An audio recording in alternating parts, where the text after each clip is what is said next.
Magandang araw po, Kabanong.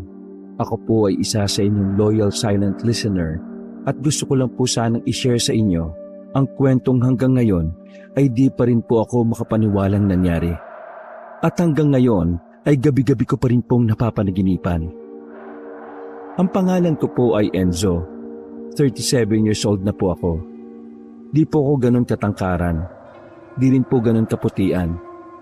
Di rin po ganun katalinuhan, pero nako, Kabanong, sinasabi ko po sa inyo, talagang matinik ako sa chika babes dahil sa aking sex appeal at sense of humor. Puwera biro po. Isa po akong freelancer hardinero sa BF Homes Parañaque, kung saan marami po akong kliyente dahil 1 hanggang 2 oras lang naman po ang ginugugol ko sa maintenance ng garden ng bawat kliyente ko. Lahat po sila, Kabanong, ay may iba't ibang ugali. May mga mababait po na akala mo ay di mayaman. May mga umakyat naman po ang yaman sa utak nila, kaya po ang sasama na ng ugali nila. May mga parang di man lang po ako nakikita, pero may mga tinuturing na din naman po ako na kaibigan o pamilya at di lang po bilang empleyado. Naalala ko pa nung unang beses akong makapagtrabaho dito sa BF Homes. Nako iho, hindi mo alam kung gaano kasaya ang misis ko dahil sa ginawa mo sa bakura namin. Talaga namang ang yabang niya sa mga amiga niya. Nako, nakakatuwa naman po. Sinunod ko lang naman po yung instruction ni ma'am sa akin, sir eh. Ayun na nga. Alam mo ba na nakailang hardinero na kami pero halos lahat sila hindi marunong sumunod at may sariling diskarte. Ganun po talaga yung iba, sir eh. Di nila naisip na mas dadali ang buhay nila, yung pagtatrabaho nila, pag masaya ang kliyente nila. Talagang passion mo ito, iho, ano? Opo, sir. Lola's boy po kasi ako eh. At ito ang paboritong banting namin ng lola ko. Tuwing nasa garden ako, lagi kong ini-imagine na kasama ko pa din ang lola ko. Nakakatuwa ka naman. Marami ka bang kliyente ngayon? Yun na nga, sir eh. Patumal ng patumal na. Sinusubukan ko naman po mag-alok-alok dito sa BF, sir, pero di naman nila ako pinapansin eh. Maraming matapobre dito. Teka iho, tatawagan ko yung anak ko para matulungan ka niya. Maya-maya pa ay kausap na niya ang kanyang anak sa telepono. Yes, hello Dad. O anak, busy ka ba? Hindi naman po masyado. May problema po ba? Kasi may ihingi na sana ako ng pabor sa iyo. Anything Dad, anong kailangan? Meron kasi kaming kinuhang hardinero ng mami mo. Talagang nagustuhan siya ng mami mo kaya gusto ko sana siyang tulungan para pambawi man lang sa kanya. Paano ba tayo makakatulong yan Dad? Di ba presidente ka ng HOA dito? Baka pwede mo naman siyang marekomenda sa mga homeowners dito. Pwede Dad. Sakto, magkakaroon kami ng meeting bukas. Ano bang pangalan niya saka contact information para ma-recommend ko siya sa mga ibang homeowners? At doon na nga po nagsimulang dumami ang aking mga kliyente sa BF Homes. Mahal ko po silang lahat, Kabanong, dahil pinagkakatiwalaan nila akong lahat. Ngunit ang pinaka hindi ko makakalimutan at pinaka tumatak po sa akin ay ang kliyente kong sina Ma'am Nina at Sir Andrew. Nung in-interview po nila ako sa kanila bilang hardinero, ang una ko pong napansin, Kabanong, sobrang laki ng bahay nila. Sa tingin ko nga po, Kabanong, di lang sila milyonaryo eh. Feel ko po bilyonaryo sila. Sobrang ganda din po ang mga sports car at big bike nila, Kabanong. Sa tingin ko po isa pa lang po sa mga yun mas mahal na po sa pinagsama-samang yaman ng buong kamag-anakan ko. Bukod sa malaking bahay, Kabanong, meron pa po silang swimming pool na talaga namang mas malaki pa po sa mga pool sa resort sa Laguna. Sa totoo nga po niyan, Kabanong, sa sobrang yaman nila marami talagang naiinggit at nai-insecure sa kanila sa mga kapitbahay nila. Kasi naman po, bukod sa yaman nila, silang mag-asawa po parang mga artista. Talagang mula sa kutis ng balat at postura nila at sa pananalita nila mapapahanga ka po talaga. Kaya, Kabanong, ganun na lang po talaga kalaki ang gulat ko nung malaman ko po na grabe pala ang sikretong tinatago nila. Nagsimula po ang lahat kabanong nang pumasok si Millie sa buhay nila Ma'am Nina at Sir Andrew. Kuya! Kuya! Kuya, nakita na kitang tumingin ki. Huwag ka na magpanggap na invisible ako, no? Ha? Ano pinagsasabi mo dyan? Kuya naman eh. Pwede mo pakisabi kay Ma'am Nina na nandito na ako? Please, kuya. Bawal solicitation dito miss. Sa iba na lang. Ano pa naman to? Hindi kuya, ini-expect ako ni Ma'am Nina. Please naman kuya patawag na. Kanina pa ako dito sa init eh. Ang init kaya. I-text mo na lang o tawagan. Medyo busy pa kasi ako Wala kasing signal kuya eh. Kung meron naman, ba't pa kita istorbohin dyan, di ba? Usapan kasi namin 10 a.m. Anong oras na Patawag na kuya, please. Kuya, please. Sige na po. Mahal-mahal ng gluta eh. Sana kung i-sponsoran mo ko kapag nangitim ako. Bakit ako? Sige na nga. Napakukulit mo. Medyo sumasakit na tenga ko sa'yo ano bang pangalan mo para masabi ko kay ma'am? Millie Cruz po. Wow, parang Lily Cruz lang ng wildflower Millie po, hindi Lily. Noted, Millie Cruz. Millie Cruz. Millie, hindi Lily. Millie Cruz. Thank you, kuya. Millie Cruz. Ay, kalabaw! Ano? Kalabaw? Merong kalabaw? Ay, hindi sir. May sasabihin lang sana po ako kay ma'am Bakit? Ano ba yon? Nako, alam mo namang mainitin ang ulo ni Nina pag naiistorbo. Importante ba yan? Sir, may tao po kasi sa labas Millie Cruz daw. Yun po yung pangalan niya. Sinabi ko nga po na bawal ang solicitation pero ang kulit sir Wala naman kaming kilalang Millie Cruz Nasabi ba niya kung anong kailangan niya? Sir, may usapan daw po sila ni Ma'am Nina Usapan? Talaga? Anong usapan daw kuya? Nako sir, hindi ko po alam Hindi ko po natanong. Basta ang sabi niya lang sir may usapan daw po sila ni Ma'am Nina. O sige, ako na lang kakausap kay Nina. Mahirap na, baka wrong timing ka. Baka pareho pa tayo mapagbuntunan ng buong araw. Kakatok pa lang po sana ako kabanong para sabihin kay Ma'am Nina yung tungkol kay Millie. Pero biglang lumabas na po si Sir Andrew. Kaya sa kanya ko na lang po sinabi. Ewan ko po kabanong kung bakit pero kakaiba po si Sir Andrew kumpara sa lahat ng ibang mga kliyente kong mayayaman. Siguro po nasa edad 35 to 40 na itong si Sir Andrew. Mabait siya at napaka-humble. Talagang napakaswerte po ni Ma'am Nina sa kanya dahil artistahin na po ang asawa niya. Ginagawa pa po siyang prinsesa at talaga namang kung i-describe po siya ng mga iba kong kliyenteng babae ay para daw po siyang Prince Charming in real life. Natutuwa rin ako sa kanya kasi napaka down to earth niya kabanong. Hindi ko ramdam na hardinero ang turing niya sa akin. Umasok po si Sir Andrew at dahil likas po akong tsismoso kabanong, isumilip ako sa may salamin. Nakita kong nagdidiskusyon sila ni Ma'am Nina sa loob at parang narong timing nga kay Ma'am Nina dahil nagkakataasan po sila ng boses. Pero mga ilang minuto lang po, lumabas na din si Sir Andrew. Sige Enzo, papasukin mo na daw siya. Okay sir, copy po.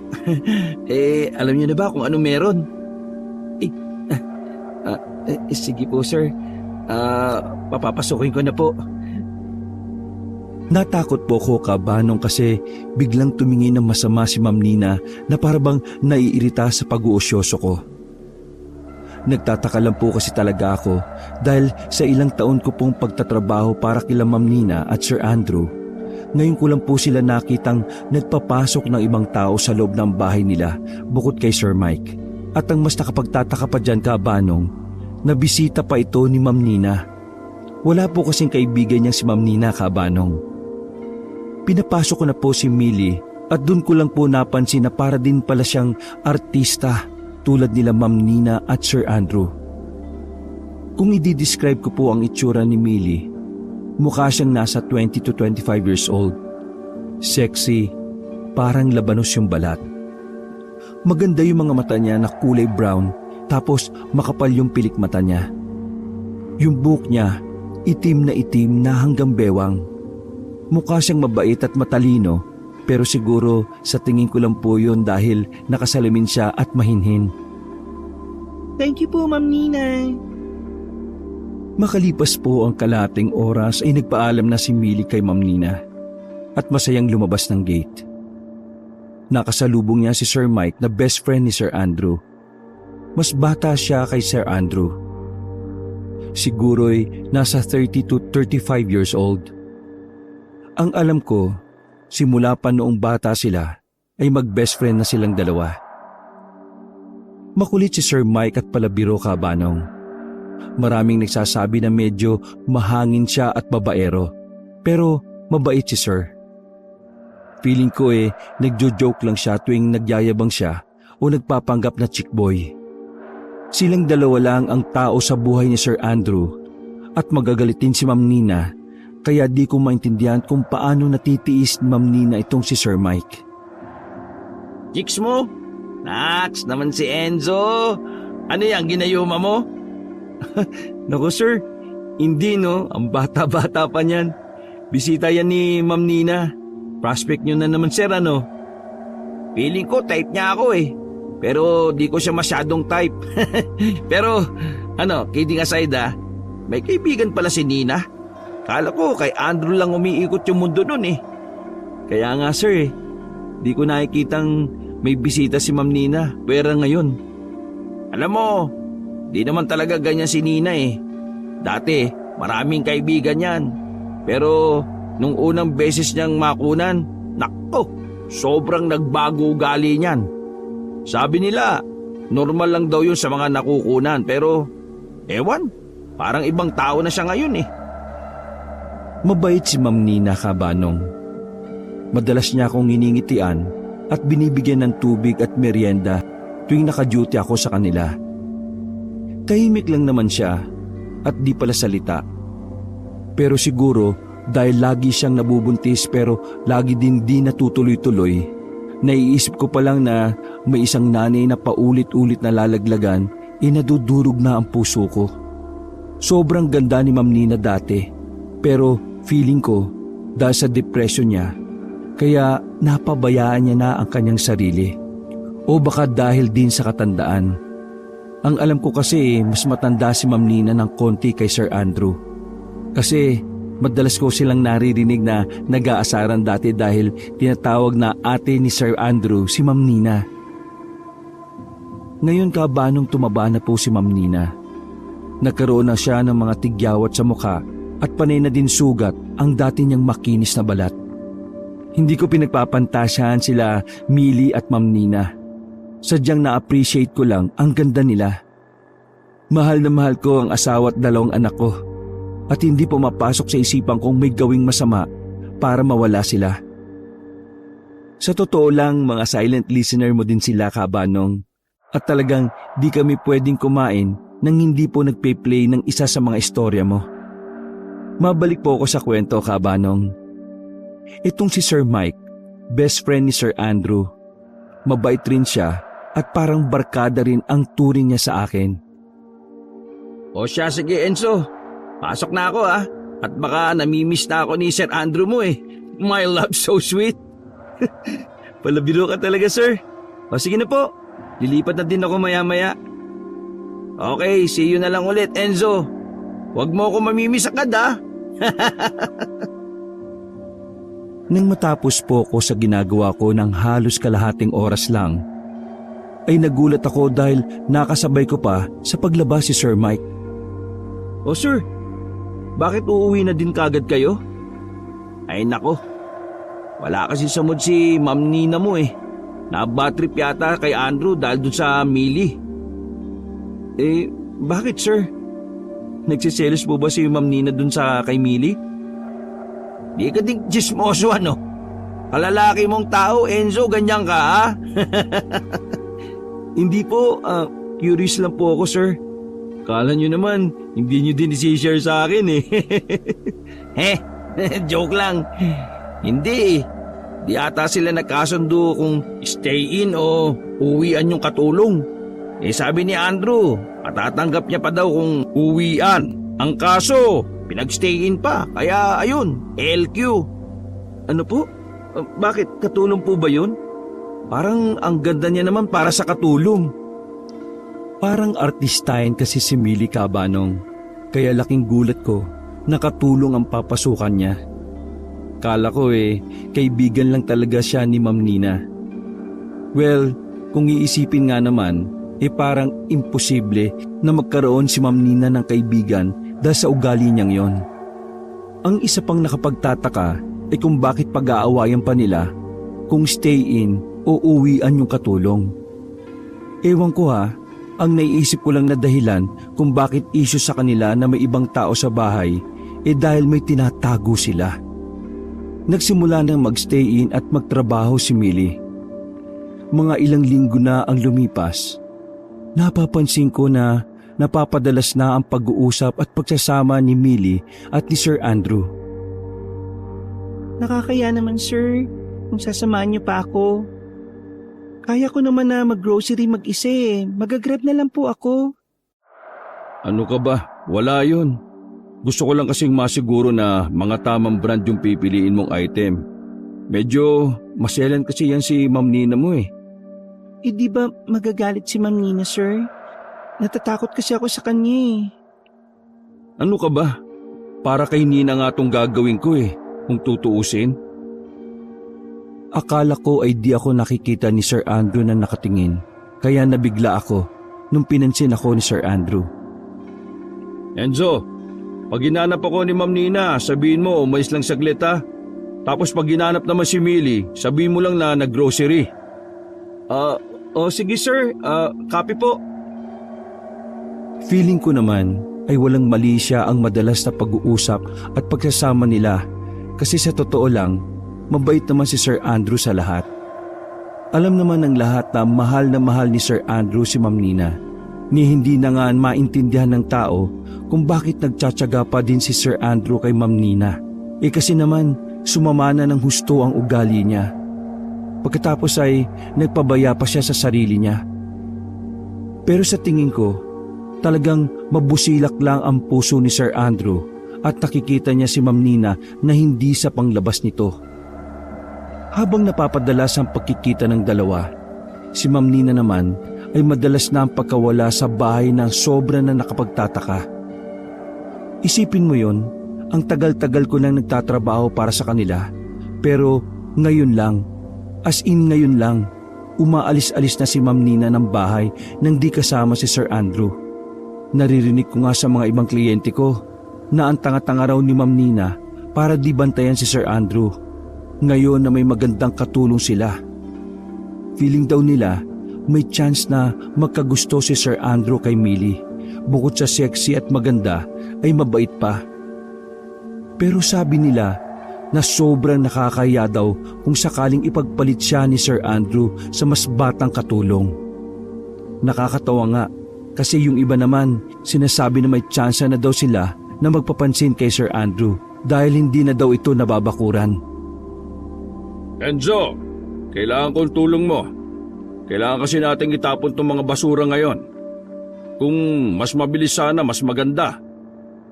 Ay naku sir, hindi po ba kahapon yung kuhaan ng basura? Tapos next pa po sa susunod na linggo pa po ang kuhaan. Sa tingin mo ba iuutos ko sa ito ngayon kung hindi ko alam na kuhaan ngayon ng basura? Ay, sorry po sir, hardinero lang po kasi ako Hindi ko po alam saan ko po ba matatapon yan. Sana po kung pwede ko pong itanim yan, itatanim ko yan sir. Alam nyo namang maigpit dito sa BF Saka... Oh, itong 10,000, gawa mo ng paraan. Ayun nga, sir. Sisiw lang to. Ano ba naman, iuwi ko na lang po itong mga basura, di ba? Kahit po, i-grab ko to. Kaya pa din. Dahil pa ding tirang pera nun. Di ko na namalaya na hindi pa ako tapos magsalita ay umalis na si Sir Andrew. Alam niyo po ba kung bakit pinoproblema nila ang pagtatapon ng basura ngayon?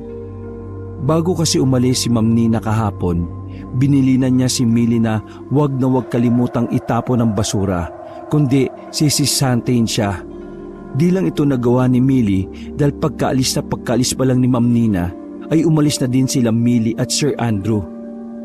Tinanong ko si Sir Andrew kung saan sila pupunta pero nginitian niya lang ako at inabutan ng pera. Nung nasa labas na ako ay may napara akong taxi.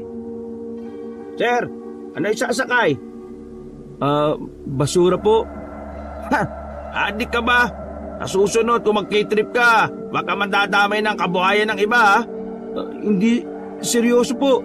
Kuya, seryoso ako, huwag kang umalis. Mag-K-trip ako. Iniwan ako ng isang driver. Mabuti na lang, may dumating pang isa. Grab po para kay Enzo. Ayan, kuya.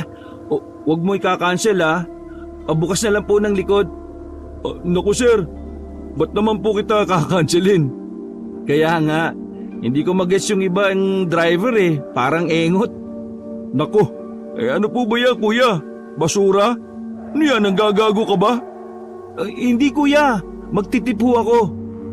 Naku, sa susunod ayusin mo trip mo ha. Nagtatrabaho ng matino yung tao eh. Inisip ko na lang na sigaan yung basura kasi sobrang dami pala nito at wala akong makuwang sasakyan at panay cancel na lang din ang Grab sa akin. Lalo na pag nalalaman nila na may kasama akong basura.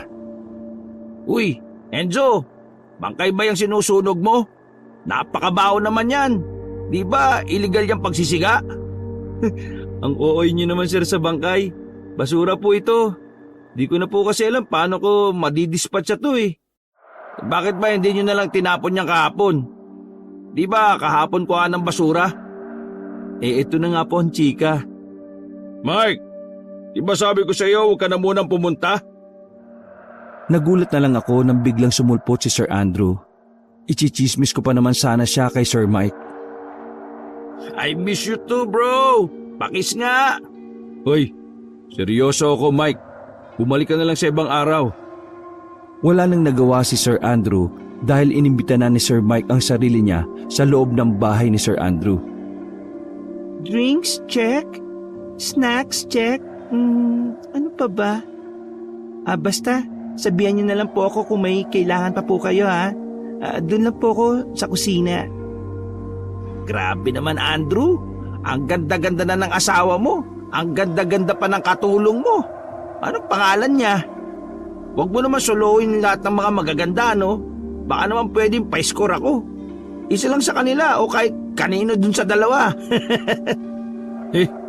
Tumigil ka nga, Mike. Kung iisipin ka, Banong, nagalit si Sir Andrew kay Sir Mike hindi dahil sa binabastos niya si Ma'am Nina. Pero dahil napapansin ko yung mga nangyayari nung nakarang araw, yung mga tinginan at closeness nila ni Sir Andrew at Millie. Alam ko na mas nainis siya dahil sa binastos niya si Millie. Okay, bugoy na koy-koy. Kung gusto mo ng 2 wives, edi go. Masyado ka namang seryoso eh. Oy miss, kung gusto mo ng mas gwapo at mas mabait na amo, tawagan mo lang ako ha. Di ako kasing sungit ang asungot mong amo. Tapos wala pa akong asawa, binata ko. Tiningnan ng masama ni Sir Andrew si Sir Mike. Tapos ay pumunta siya sa kusina. Parang may binulong siya kay Millie. Feeling ko ay sinita siya ni Sir Andrew dahil sa damit niya kasi na nakasando lang siya ng manipis. Tapos nakashort lang na maikli. Kaya biglang tumakbo si Millie sa kwarto niya. Pagbalik niya ay nakashirt na siya at nakapajama na. Lumapit sa akin si Sir Mike habang nagyoyosi. Chicks pa ni Andrew yung katulong nila? Grabe yung pagka-defensive niya kanina eh. Eto nga sir. atin-atin lang po to ha. Pero napapansin ko na may kakaiba dyan sa dalawang yan eh. Ha? Paanong kakaiba? Nakakaintriga naman yan. Kasi nga sir, madalas kasing wala si Ma'am Nina ngayon. Tapos, madalas ding umaalis sila Sir Andrew at Millie. Pagkaalis ni Ma'am. Bukod pa dun, madalas ko din silang nakikita na nag-uusap yung dalawang yan. Parang komportable si Millie kay Sir Andrew eh. Minsan nga, nahuli ko pang nagtatawanan sila at nagkikilitian. Ha? Teka. Seryoso ka ba dyan, Enzo? Para namang ewan tong si Andrew. Oo, alam kong maganda yung katulong nila pero to cheat on Nina para sa babaeng yun? Anong natakbo sa isip niya? Galit na galit si Sir Mike pero hindi ako nagsisisi na sinare ko ito sa kanya. Hindi naman sa nanghihimasok ako pero sa tingin ko ay di naman kasi talaga tama ang ginagawa ni Sir Andrew kay Ma'am Nina. Kasi kung talagang ayaw na niya kay Ma'am Nina, bakit hindi na lang siya nakipaghiwalay? Bakit kailangan pang pagsabayin? Sa tingin ko, makikinig naman si Sir Andrew kay Sir Mike pag pinagsabihan niya ito. Hindi ko masyadong marinig yung pinag-uusapan nila, pero may naririnig ako na boses na sa tingin ko ay kay Sir Mike. Baliw ka na ba, Andrew? Kala ko ba titigil ka na? Ano na naman to? Hindi na mahalaga, Andrew, kung kanino ko nalaman. Halatang-halata naman kayo eh. Ano, ganyan ka ba kauhaw? Pati pag nahuli ka ni Nina, sa tingin mo mananahimik yon? Di ka na ba talaga nag-iisip? Nagbibiro lang ako kanina, Andrew. At dito tungkol sa akin, ha? Sabi mo, magbabago ka na, di ba? Sabi mo, huli na si Nina. Mapapahamak tayong lahat sa ginagawa mo eh. Fine, tama ka. Buhay mo yan. Malaki ka na. Bahala ka na sa buhay mo. Matapos yung araw na yon, ay hindi na bumalik pa si Sir Mike sa bahay nila Sir Andrew. Mas madalas na ding nasa bahay si Ma'am Nina at iwas na din si Millie at Sir Andrew sa isa't isa. Kung titingnan ay parang nasa ayos na ang lahat.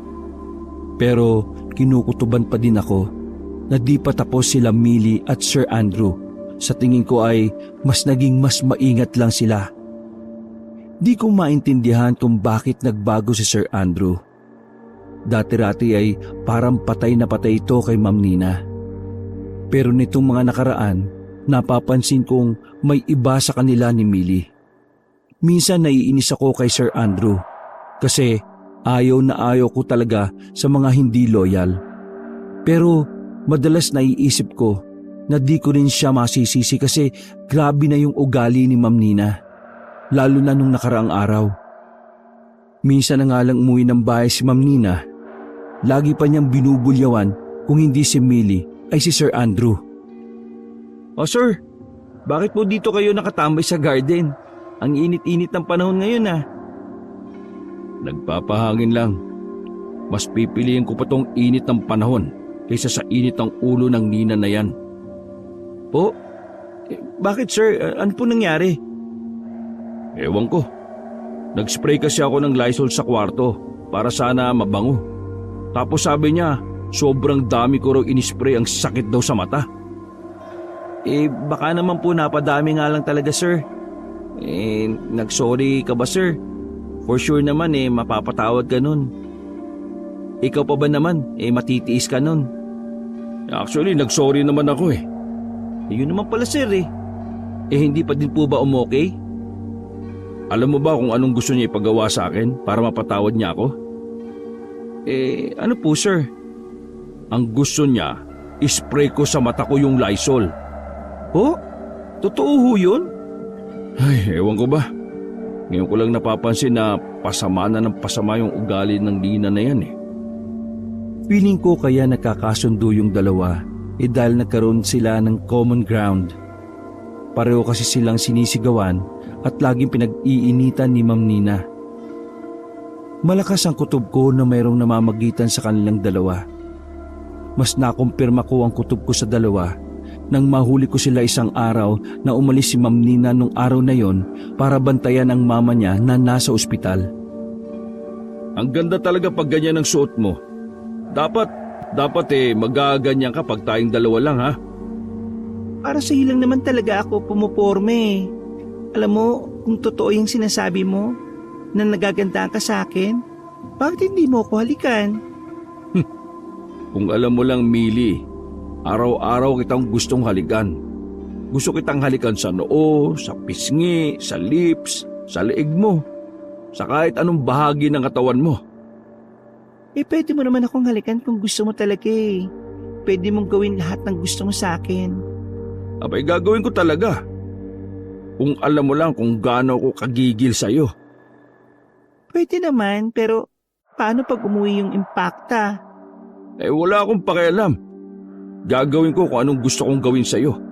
Saka, ihiwalayin ko na din naman yun eh. Mas mabuti na yung mahuli niya tayo. Mas mapapabilis yung hiwalayan namin. I want you, Millie. Ikaw at ikaw lang ang gusto ko. Sa akin ka lang ha. Sa akin ka lang. Sa'yo lang ako. At sa akin ka lang din ha. Oo, magiging sa'yo na ako. Malapit na. Promise? Promise. Cross my heart. I love you, Andrew. Ha? May nakasilip sa bintana. Napatigil sila kasi napansin ako ni Millie. Sinubukan kong tumakas pero naabutan ako ni Sir Andrew. Kinwelyuhan niya ako gamit ang isang kamay at habang tinututukan niya din ako ng baril sa ulo. Sir, sorry sir. Ano sa tingin mo ginagawa mo ha? Wala ako nakita, promise sir. Napadaan lang ako tapos napatingin saglit. Tapos umalis na ako kaagad sir. Bakit po? Ano po bang meron? Gusto mo bang hindi ka nasikatan ng araw? Sir, promise, wala po ako nakita. Sa totoo lang po, legally blind po ako sa kaliwa kong mata eh. Tapos 20% visibility na lang po itong kanan. Mukha ba ako nakikipagbiruan sa iyo, Enzo? Gusto mo bang iputo ko sa mata mo to ngayon? Sir naman, ibaba niyo na lang yung baril niyo. Please, may pamilya ako.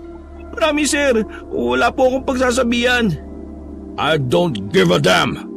Pag ito lumabas, sinasabi ko sa iyo, Enzo, malalaman mo kung sino talaga ako.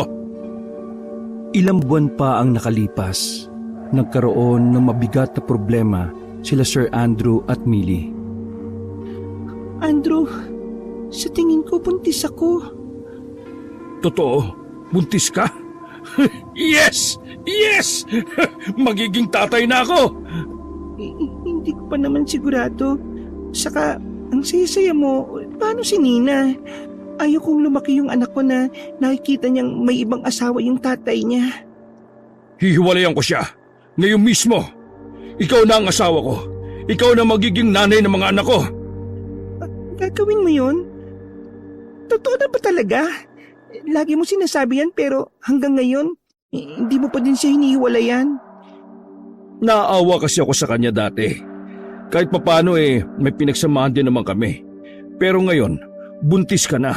Siguradong sigurado ko na ikaw na ang gusto kong makasama habang buhay. Hindi ako naniniwala hanggat hindi mo ginagawa. Seryoso nga ako. Eto, tatawagan ko si attorney. Hello, attorney. Gusto ko na pong ituloy yung annulment namin ni Nina. Lumipas pa ang ilang araw at di ko na nakita si Ma'am Nina sa bahay. Nagkaroon pa ng usap-usapan dito sa BF na hiwalay na daw sila Ma'am Nina at Sir Andrew. Lagi nila akong tinatanong kung totoo ba yung balita.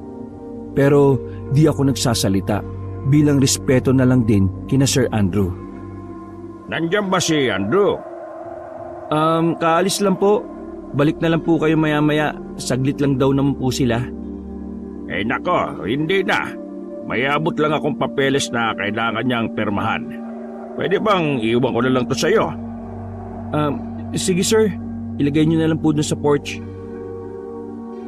Iniisip ko kung may alam ba si Sir Mike dito at pumayag lang siya. Nakumpirma ko na lang na hindi pala pabor si Sir Mike sa desisyon ni Sir Andrew. Nang bumisita si Sir Mike, narinig ko silang nag-usap ni Sir Andrew. Nakapagdesisyon na ako, Mike.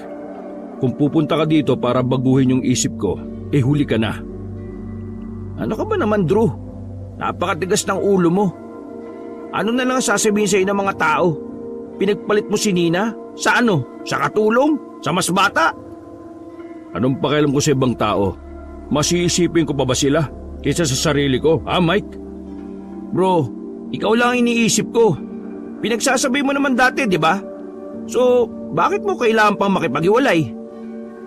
Kung alam mo lang, Mike, hirap na ako. Pag mas tumagal pa, mas di ko matitiis.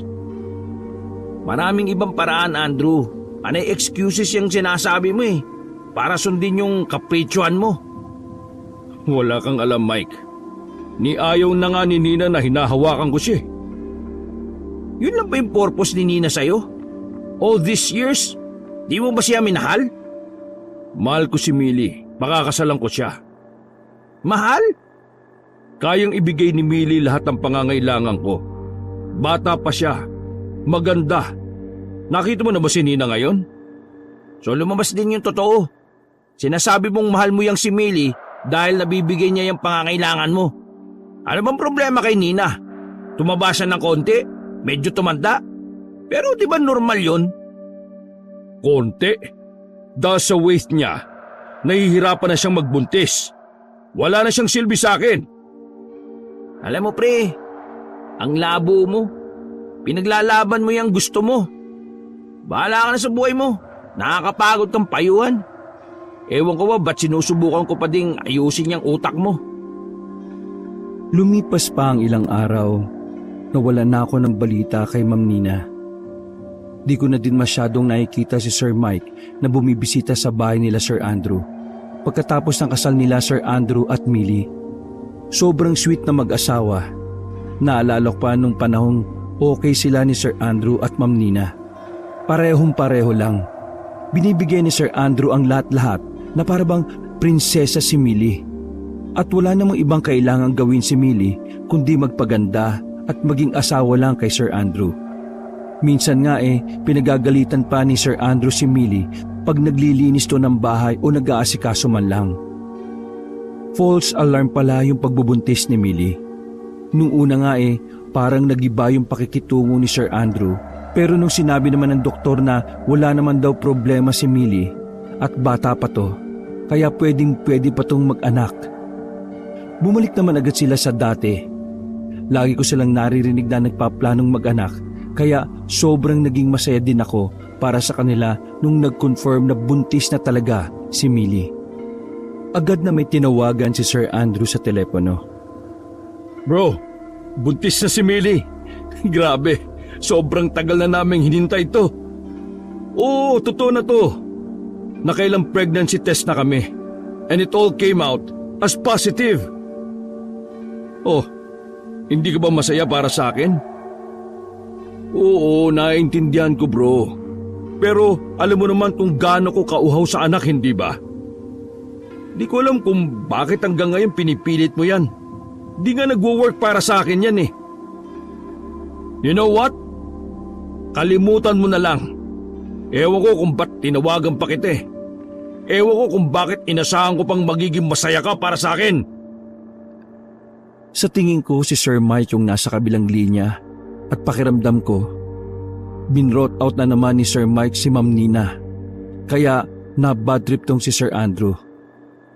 Ewan ko kung bakit pero kakaiba yung galit ni Sir Mike kay Sir Andrew. Sa nangyari, nag-iisang kaibigan na lang siya ni Sir Andrew kaya nakakapanghinayang na sobrang nagbago yung relasyon nila dahil lang sa nangyari. Sir, parang di na nabisita si Sir Mike dito Di niya ako naintindihan, Enzo Out of all the people, inasahan ko siya yung makakaintindi sa akin. Pero wala Makakaayos din kayo niyan, sir. Sa totoo lang, hindi ko alam kung bakit kakaiba yung galit ni Sir Mike sa nangyari. Hindi naman siya close kay Ma'am Nina. Di tungkol kay Nina yung galit niya, Enzo. Tungkol saan? Ay, mahirap i-explain. Parang pamilya ka na sa akin, Enzo. Sana pag nalaman mo, hindi magbago yung tingin mo sa akin. Di ko naman ginusto pero wala naman na akong choice. Hindi ko maintindihan kung ano ang ibig sabihin ni Sir Andrew doon. Pero di ko na din tinanong kasi nakita kong di pa handang i-share ni Sir Andrew kung ano man yon at mukhang sobrang personal din. Pero minsan hindi ko maiwasang mapaisip. Inischedule ko ng gabi ang pag-maintain ko ng garden nila Sir Andrew. Napakalaki kasi ng bakuran nila kaya kadalasan ay inaabot na ako ng ilang oras at nami-miss out ko yung appointment ko sa iba kong kliyente. Isang gabing busy ako, nagliligpit ng gamit ko dahil inabot na ako ng 10:00 dito kina Sir Andrew. Anong oras na din kasi ako nakapagsimula dahil hindi ko natansya yung dami ng kliyenteng nabook ko para sa araw na yon. Sino yan? Hindi ako natatakot sa'yo. Matalim tong gunting ko. Tsaka, member yung tatay ko ng Sige-Sige Sputnik Gang. Huwag ka magpapakita sa akin, sinasabi ko sa'yo. Kung magnanakaw ka man, nako, nandyan yung amo ko sa loob. May baril yun. Malimbayang pinasok mo. Kaya, mabuti pa sa iba ka nalang pumunta. Biglang may narinig siyang nagngingiyaw na pusa sa ibabaw ng bubong. Nag-aaway ito. Ay ala, pusa lang pala. Aatakin ako sa puso sa inyo eh. Ako, malikpit na nga itong mga gamit ko para makauwi na. Nilikpit ko na yung mga gamit ko kahit hindi pa ako tapos sa pagtatabas ng halaman. Kasi sa totoo lang, natatakot na talaga ako at may ibang kutob talaga ako. Aalis na sana ako nang biglang, Si Millie? narinig kong biglang sumigaw si Millie. Agad-agad akong napatakbo at sumilip sa sala kung saan nanggagaling yung sigaw. At laking gulat ko nang may makita akong itim na malaking tao na mabilis na tumatakbo papunta sa likod. Agad akong tumakbo pa uwi at nung nasa may sasakyan na ako, tinext ko si Sir Andrew at nagmamadali na akong umuwi. Dahil sa takot, naiwan ko tuloy si Millie sa bahay. Sa totoo lang, ginamit ko lang na panakot ang pangalan ni Sir Andrew dun sa inaakala kong magnanakaw na nasa bubong. Pero buong araw talaga itong nasa trabaho. Kaya mag-isa lang si Millie sa bahay. Alam ko na duwag ako sa ginawa ko. Di ko man lang sinamahan si Millie sa delikadong oras. Sana'y maintindihan niyo ko dahil may asawa at mga anak ako. Maiintindihan naman siguro ninyo ko at ng inyong mga listeners dun sa ginawa ko. Dahil kung nagtapang-tapangan ako at may nangyari sa akin, hindi naman nila matutulungan ang pamilya ko dahil lang sa pagliligtas sa kanila. Alam ko at malinaw sa akin na kung ano man yung nakita ko kanina, alam kong hindi yun magnanakaw lang. Enzo, kung ano-anong pinapasok mo sa utak ng asawa ko, di nakakatulong sa kanya yung ginagawa mo. Sir, hindi ko naman kinakausap si Millie, si Ma'am Millie. Paano may pinapasok ako sa utak niya? Kagabi, tinext mo ko tungkol sa multong nakita mo. Tapos ngayon, walang ibang bukang bibig ang asawa ko kung hindi yung aswang-aswang na yan. Sir, una sa lahat, magkaiba ang multo sa aswang. Pangalawa, nakita din ni Madam yung kagabi. Kasi sir, totoo yung grabing nakakatakot yung nakita mo lang sir. Nako, first time kong nakakita ng ganun. Sobrang pangit sir eh. As in, nakakadiri yung balat niya. Itim na parang kaliskis na may ewan. Hindi ko alam kung dugo ba yun o tapos yung mata niya, grabe. Enough! Tigilan mo na yung mga kwentong napulot mo sa probinsya niyo. Hindi maganda yan sa mental health ni Minnie.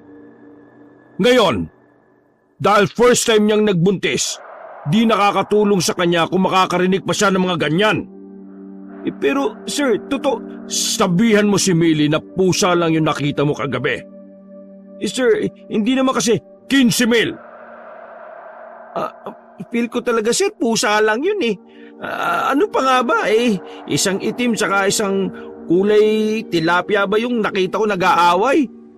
Kaya, nako, pinag-aawayan nila yung babaeng pusa. Kaya yun, pusa talaga yun eh.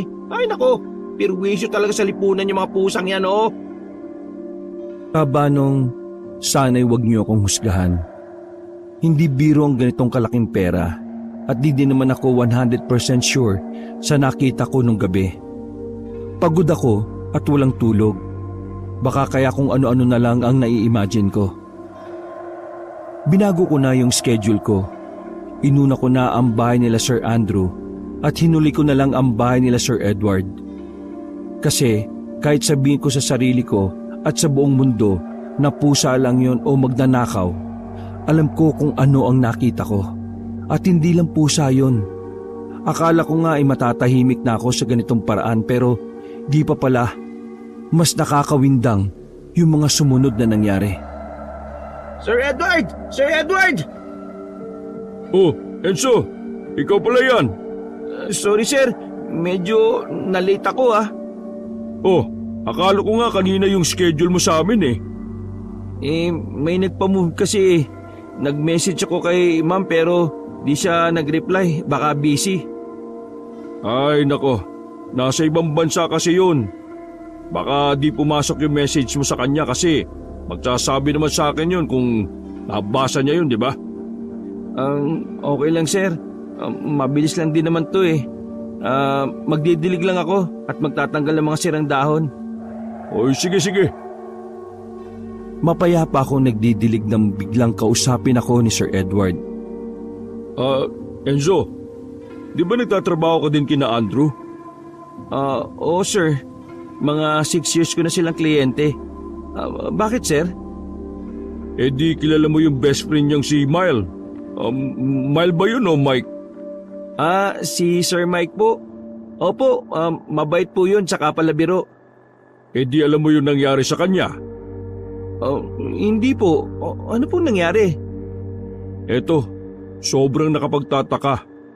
Nakita siya sa bubong ng bahay nila.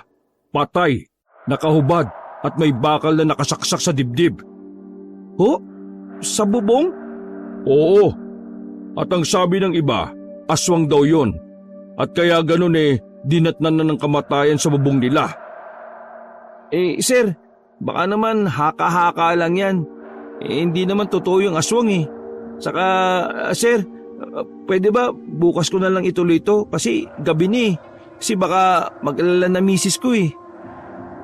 Halos tumakbo na ako pauwi dahil sa takot sa kwentong narinig ko kay Sir Edward. Di maalis sa isip ko yung kakaibang nilalang na nakita ko sa bahay nila Sir Andrew. Aswang kaya yon? Maaari bang si Sir Mike yun? Hindi eh. Mabait si Sir Mike at parang linggo-linggo silang nagsisimba nila Sir Andrew. Hindi ba takot naman ang aswang sa simbahan?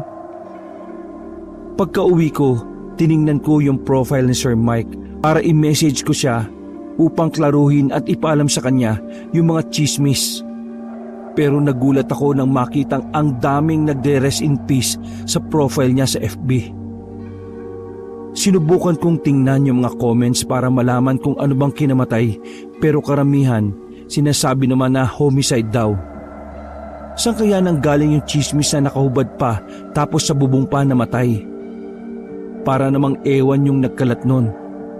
Di na nirespeto yung pagkamatay ng tao. Hindi ko maintindihan.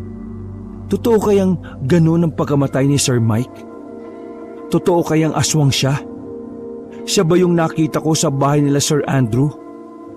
O chismis lang kaya yung lahat? Gulong-gulo na talaga ako kaya kinabukasan, tinapangan ko na tanungin si Sir Andrew. Sir Andrew, pwede ba magtanong? Oo naman, ano ba yon? May nabalitaan kasi ako tungkol kay... Can you respect Mike's death? Nakakainis kung paniniwalaan mo lang na totoo yung chismis na yan. Hindi naman sir, alam ko sa sarili kong mabait si Sir Mike pero yung nangyari kasi sa bahay niyo nung isang gabi, O di ba pusa lang yon? Ikaw na mismo nagsabi. Ano pa bang problema? Di ba sir, kaya ko lang naman sinabi yun kasi inabutan niyo ako ng 15,000 para di na mag-alala si Ma'am Millie. Ha? Anong pera? Pwede ba huwag na lang natin pag-usapan yan? Ang sama na ng sitwasyon ngayon. Hindi nakakatulong yung mga ganito. Sige sir, pasensya na po. Nagulat ako kasi parang kakaiba yung mga sinasabi ni Sir Andrew. Pero di ko naman binigyan ng kahulugan yon. Sa tingin ko, talagang nasaktan siya sa nangyari sa best friend niya. At dumagdag pa yung chismis na pinapakalat tungkol kay Sir Mike. Halos nakalimutan ko na yung mga pangyayari dahil 4 na buwan na ang nakalipas. At wala namang ano pang kakaibang nangyari sa akin.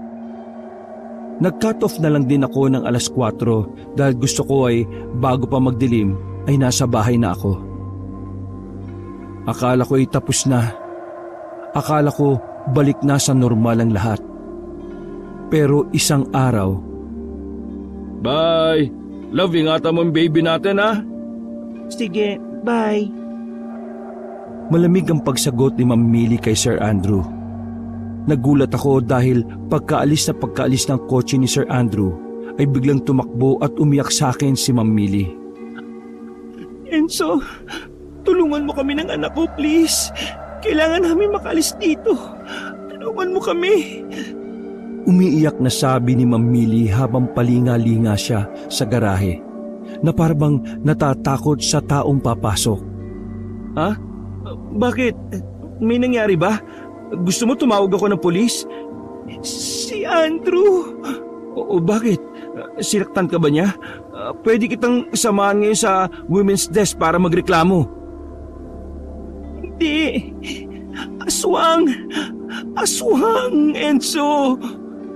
Ma'am, okay lang ba kayo? Halimaw siya, Enzo. Aswang siya. Kakainin niya yung baby ko. Enzo, tulungan mo kami. Ha? O sige, akong bahala. Di ko din maintindihan sa sarili ko pero isinawalang bahala ko lang to. Di ko alam kung dahil ba ayaw ko nang madamay. Dahil ba pakiramdam ko naapektuhan lang din si Millie sa mga kakaibang balita at kung ano-anong naiisip niya. O dahil ba nagiging in denial din ako sa sarili ko sa sobrang takot ko na totoo yung mga sabi-sabi. Sinabi ni Ma'am Millie na aswang daw. Kung ang balita aswang si Sir Mike, di ba patay na siya? Di sana hindi na siya takot kasi okay na ang lahat. Baka naman iniisip ni Ma'am Millie na dahil aswang si Sir Mike, aswang din si Sir Andrew. Pero naisip ko kagad na imposibleng aswang si Sir Andrew Cabanong. Naging sigurado ako na kung si Sir Andrew man ang tinutukoy ni Ma'am Millie, ay di totoo yun. Pero nagbago ang pananaw ko ng isang gabi. Nagulat ako sa nakita ko sa bintana ng sala nila nang pauwi na ako. Natutulog si Ma'am Millie sa sofa na may pulang kumot at hawak na buntot pagi. Lumapit si Sir Andrew at hinalikan niya si Ma'am Millie sa noo at sa tiyan. Napakabango mo. Napakasarap mo. Tinanggal niya ang kumot at inalis niya yung buntot pagi sa kamay ni Ma'am Millie. Ang ganda-ganda mo. You need to relax more. Di mo naman kailangan ng mga to eh. Kung titingnan ko, parang ang creepy ko na nakasilip sa bintana nila. Pero natuwa lang talaga ako na parang ang peaceful nila. At makikita mo kung gaano kamahal ni Sir Andrew si Ma'am Millie.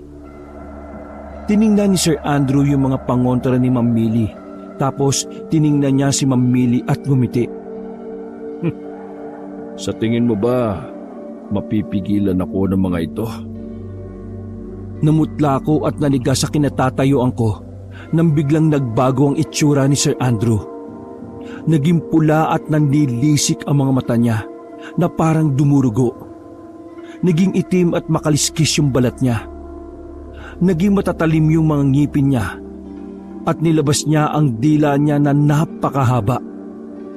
Nanginginig ako sa kinatatayuan ko at di ko maikilos ang buong katawan ko sa pagkabigla. Biglang nagising si Millie at inampas ng buntot pagi si Sir Andrew. Bilisan mo kami ng anak ko! Halimaw ka! Halimaw! Mamatay ka na! Naagaw ni Sir Andrew ang buntot pagi na pinangahampas sa kanya ni Ma'am Millie. Wag! Kinayan! Akala mo ba may magagawa ka? Akala mo mamamatay ako dito sa buntot pagi mo? Tinulak ni Sir Andrew si Millie sa may lamesa at nabasag ito. Andrew, tama na! Anak natin to! Maawa ka naman sa kanya, please! Masasanay ka din. Mas magiging madali sa iyo to kung hahayaan mo na lang ako. Sabi mo mahal mo ko. Bakit mo to ginagawa? Oo, mahal kita. Di naman kita gustong saktan eh. Kung hinahayaan mo ako sa gusto ko. Hindi mo makuha ang anak ko.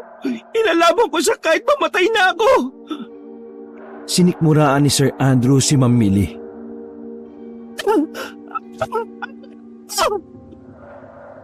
Napaiyak si Ma'am Millie nung makita niyang may dugo ng dumaloy sa legs niya at napalood siya sa sakit. Nagbago ang anyo ni Sir Andrew at kaagad na dinilaan yung dugo sa legs ni Ma'am Millie. Napakasarap.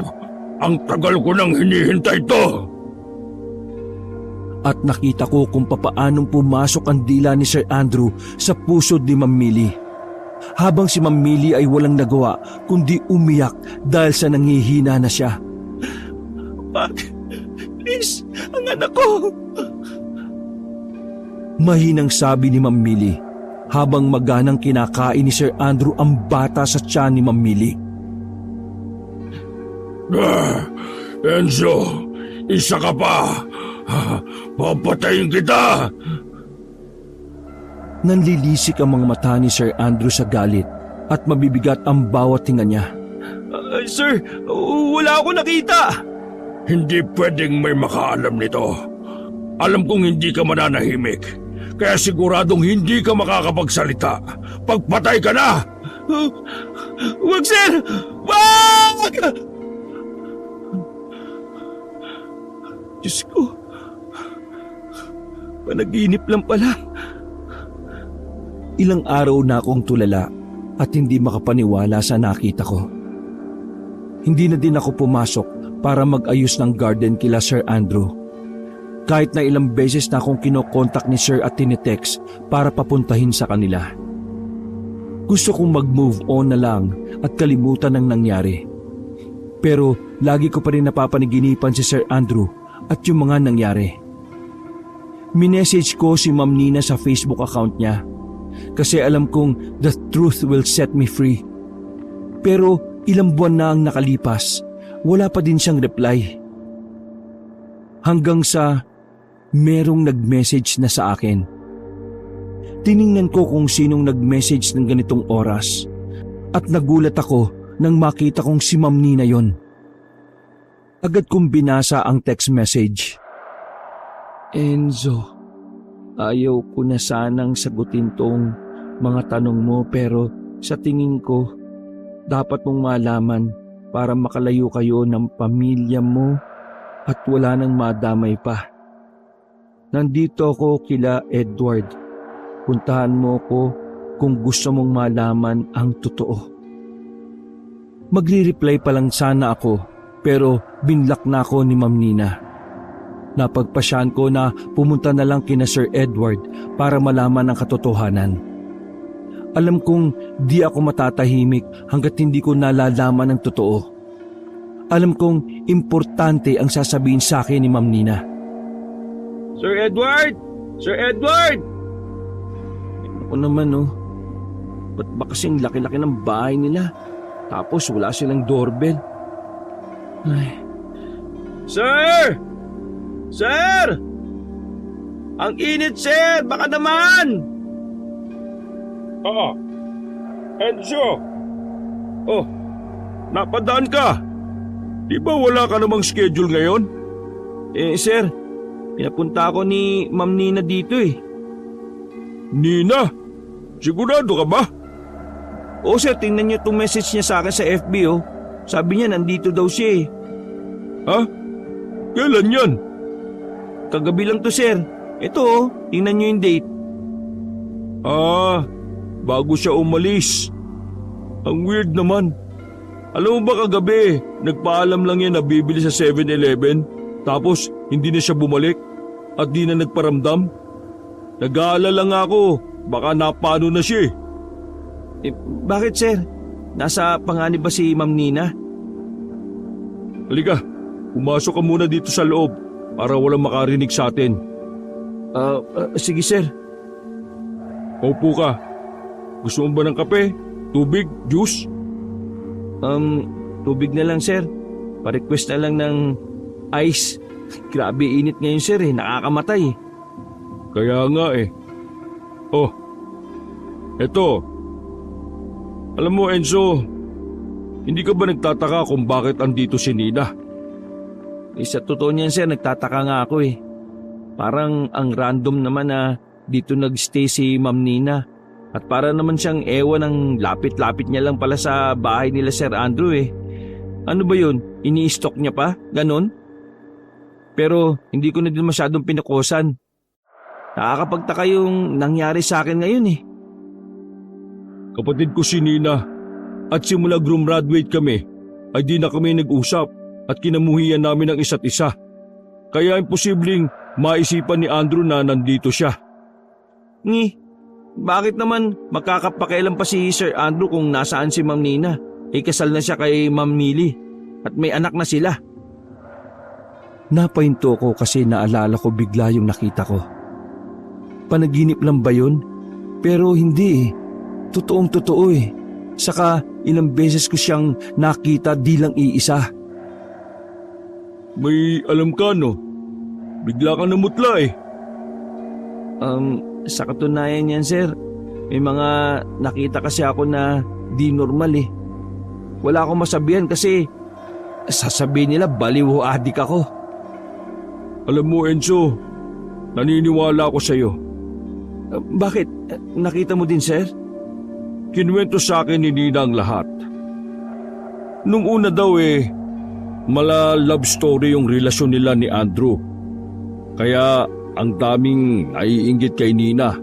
Kasi para kasi siyang si Cinderella na inahon ng Prince Charming niya sa harap. Alam mo ba na dati lang sales lady si Nina? Ho? Talaga ho? Akala ko laking yaman din si Ma'am eh. Hindi, mahirap lang kami. Hindi pa nakapagtapos siyang si Nina kaya mas naging mahirap ang buhay niya. Kaya talagang nung niligawan siya ni Andrew, nagbago ang buhay niya. Binigyan kaming lahat niya ni Nina ng bahay dito sa BF. Ha? Talaga? Bakit ikaw na lang yun nandito?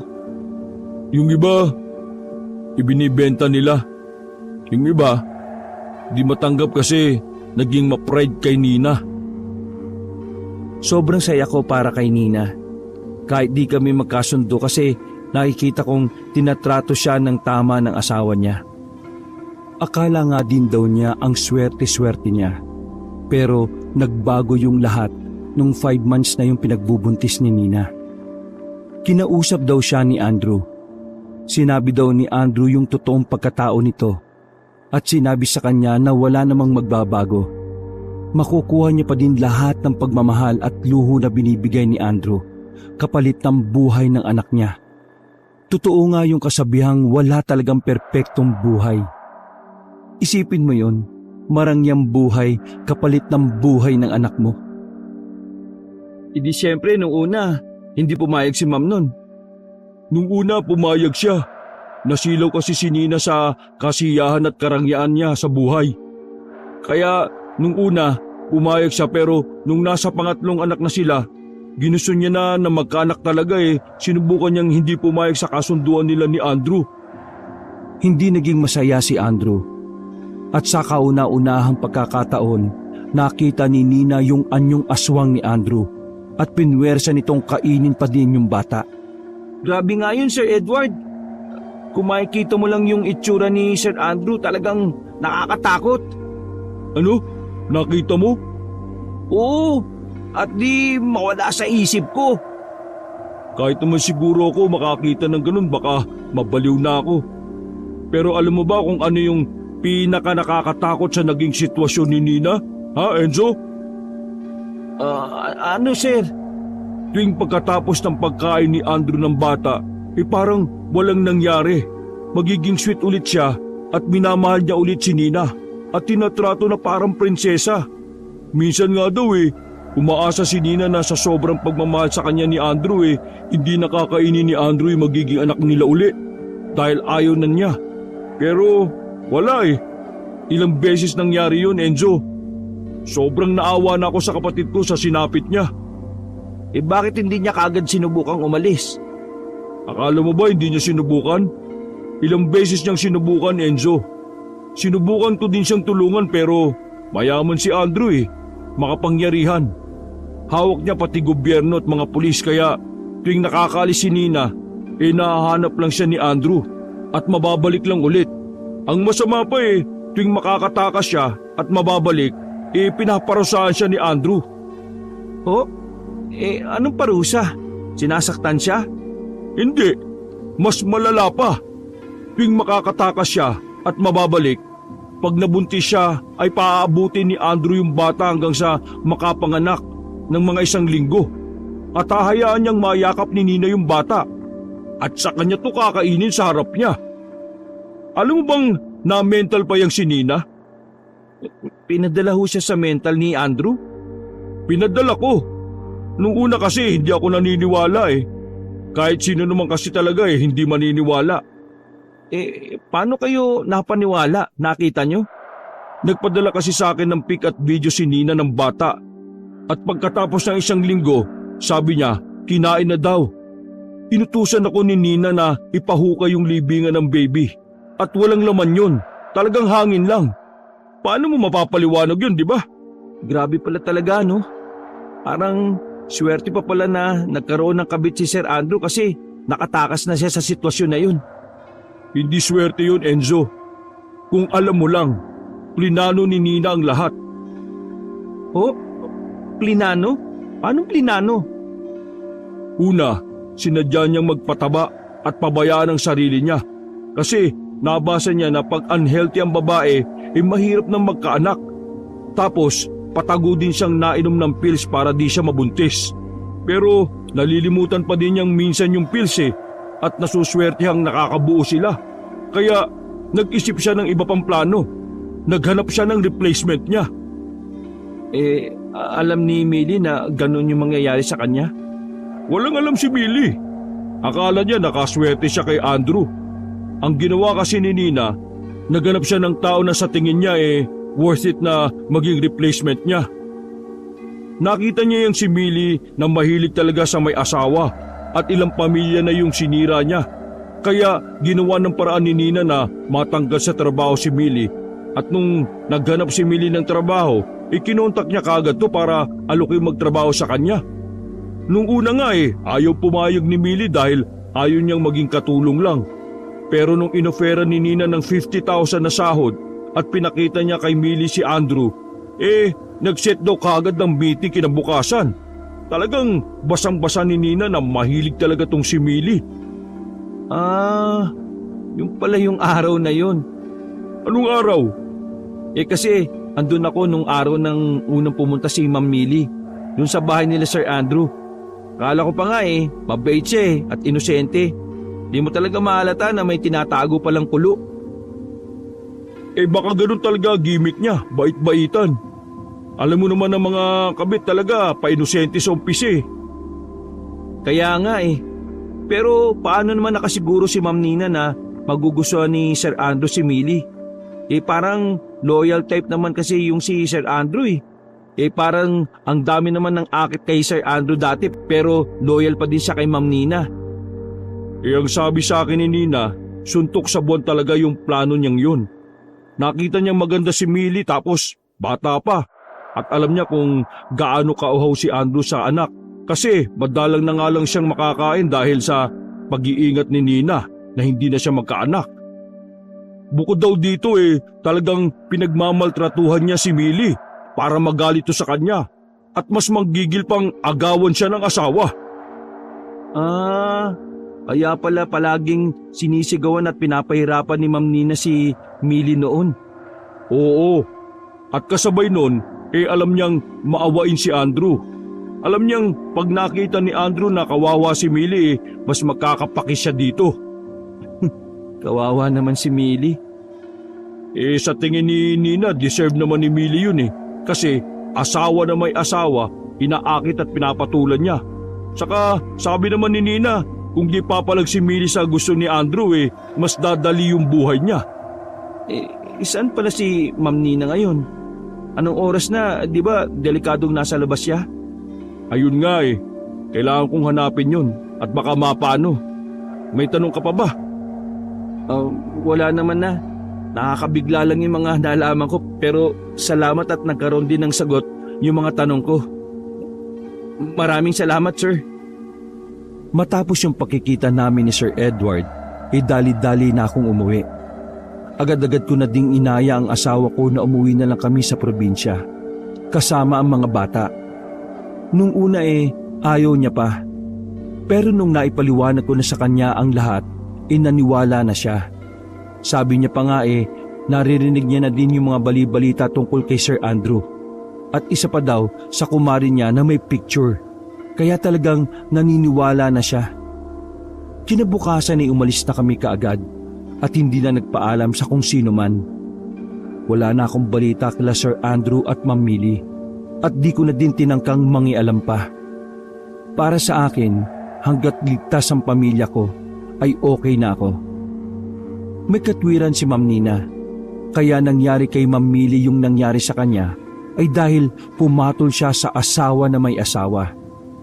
Alam kong walang may deserve sa nangyari o nangyayari sa kanya. Pero wala din naman pumilit sa kanya na malagay sa sitwasyon na yon. Malaki na siya at kaya na niya ang sarili niya kung hindi man problema na siya ng pamilya niya at labas na ako doon. Sana ay mapili mo tong sulat ko na to, Kabanong. Maraming salamat in advance kung mapipili mo ang story ko at pa-shoutout na rin sana sa anak ko na si Hera at Heather at sa asawa kong si Carla. Talagang fan na fan mo kami. Magandang araw at salamat uli. Wakas.